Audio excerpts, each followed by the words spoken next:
Friends, मैं अब्बास हफीज आज आपको एक ऐसे इंसान, बल्कि इंसान कहना गलत होगा, एक ऐसे से रूबरू कराना चाहता हूं जिसका नाम तारिक फतह है। फतह का मतलब जीत से होता है उर्दू में, और इसका कोई जीत से ताल्लुक नहीं है, बल्कि जहां ये गया है वहां शिकस्त ही शिकस्त इसके साथ रही है, और जो इससे जुड़े हैं उनको भी शिकस्त मिली है इसकी ओछी सोच की वजह से।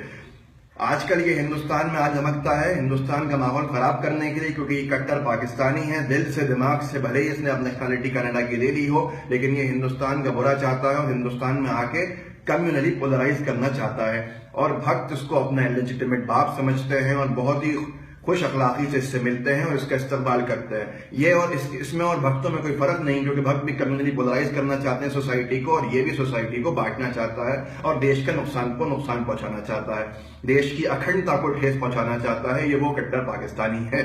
तारिक फतह को जो लोग इंटेलेक्चुअल समझते हैं वो इसके बारे में जरा सा जान लें, इसकी जिंदगी का खाका क्या है, तो खुद समझ में आ जाएगा कि ये कितना बड़ा मतलब परस्त, मौका परस्त और अपॉर्चुनिस्ट है, और इतना बड़ा ये भगोड़ा है कि इसकी भागते भागते आधी से ज्यादा जिंदगी गुजर चुकी है। इसके भागने को देख के, की स्पीड को देख के शायद पीटी उषा साहिबा हमारी और उसेन बोल्ट भी शर्मा जाए। ये इंसान 1960s में, ये कट्टर पाकिस्तानी है, इसके वालिदैन पाकिस्तान माइग्रेट करके पहुंचे थे सिंध में, जबकि इंडियन मुस्लिम्स को ये बुरा भला कहता है जिन लोगों ने आइडिया ऑफ पाकिस्तान को ठुकरा दिया था। और हमें ऐसे की जरूरत नहीं है पाकिस्तान को कंडेम करने के लिए जो हमारे देश के 25 करोड़ लोगों की आस्था को ठेस पहुंचाए। पाकिस्तान को कंडेम क्रिटिसाइज करने के लिए इंडियन मुस्लिम्स काफी हैं जो गले की हड्डी 1947 से पाकिस्तान की बने हुए हैं। इसकी जिंदगी का खाका सुन लें। 1960 और 70s में अपॉर्चुनिटीज देखते हुए लेफ्ट की जब उठ रहा था लेफ्ट आइडियोलॉजी, तो इसने लेफ्ट की पॉलिटिक्स, लेफ्ट आइडियोलॉजी की पॉलिटिक्स पाकिस्तान में शुरू करी। 1960 और 70s में जब इसने जी तोड़ मेहनत कर ली और इसको कामयाबी हासिल नहीं हुई, तो इसने पॉलिटिक्स छोड़कर जर्नलिज्म के उठते हुए सेक्टर को की तरफ दौड़ गया और सन टीवी में ये नौकरी करने लगा। ये भाग कर दूसरे सेक्टर में चला गया, लेकिन जब इसकी ओछी जर्नलिज्म दुनिया के सामने आने लगी और इसको कुछ चार्जेस लगने लगे, तो इसने जर्नलिज्म छोड़ दिया और इसने देखा कि सऊदी की इकोनॉमी बूस्ट कर रही है और पेट्रोल वहां निकल आया है, तो ये भागकर सऊदी शिफ्ट हो गया और सऊदी जाकर ये बस गया। 10 साल इसने वहां खूब तेल चूसा। जब ये खा पी कर वहां मोटा सांड हो गया, तो ये वहां से भाग निकला और भाग के कनाडा पहुंच गया। कनाडा में इसने नेशनलिटी हासिल करी, और जैसे नेशनलिटी इसको मिली तो ऑन्टेरियो स्टेट में ये रहता था, वहां के जो प्रीमियर थे उनकी पार्टी इसने ज्वाइन कर ली। जो लोग इसको इंटेलेक्चुअल समझते हैं जरा देखिएगा, इसको गौर करिए क्या है ये। इसने वो पार्टी ज्वाइन कर ली, उनके तलवे चाटते चाटते 95 में ज्वाइन की थी, 96 में इसने इलेक्शन का टिकट हासिल कर लिया। इलेक्शन ये लड़ा और इलेक्शन में इसकी ओछी सोच को वहां के सिविलाइज लोगों ने एक दरकिनार कर दिया और इसको शिकस्त का सामना करना पड़ा। बहुत ही बेइज्जती और बेआबरू होकर ये वहां से भाग निकला। इसने फौरन पार्टी छोड़ दी, और दूसरी ये 10 साल 96 2006 तक इसने कहा मुंह काला कराया हमें नहीं मालूम। ये 2006 में 10 साल के बाद ये 2006 में लिबरल पार्टी ऑफ कनाडा का रुकन बन गया, और जो इसकी पार्टी से बिल्कुल आइडियोलॉजिकली ऑपोजिट थी उस पार्टी का ये रुकन बना।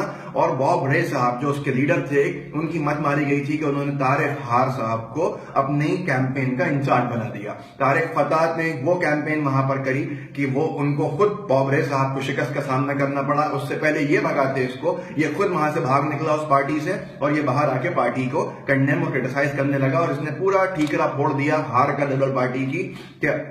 कम्युनली पोलराइज हो गई है पार्टी, और कम्युनली पोलराइज करने वाले कोई और नहीं बल्कि तमिल, सिख और मुस्लिम्स हैं। इसने सीधे इंडियंस पर इल्जाम लगाया ये कट्टर पाकिस्तानी है।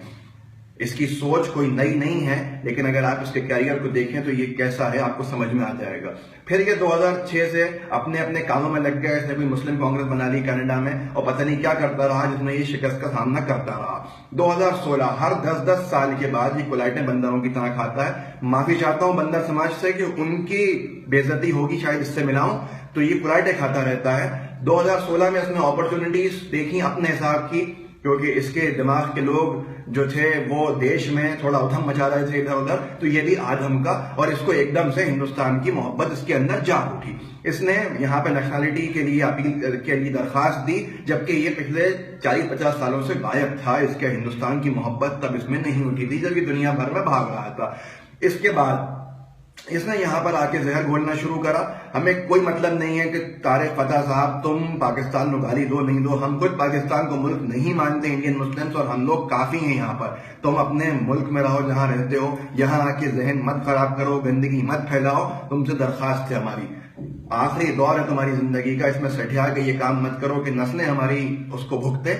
हमारे एहतशाम भाई हैं बॉम्बे के, उन्होंने इसके ऊपर कुछ पोयम लिखी है, वो सुनते जाएं। आओ दिखाऊं मैं तुम्हें एक ओछी सोच का इंसान, है पाकिस्तानी लेकिन कनेडियन पासपोर्ट लेके आया हिंदुस्तान। नाम से है फतेह लेकिन इलेक्शंस में हार से है इसकी पहचान। भाग भाग के बना भगोड़ा ये शैतान, जर्नलिज्म के बहाने जहरीली बातें डाल रहा है कानों कान।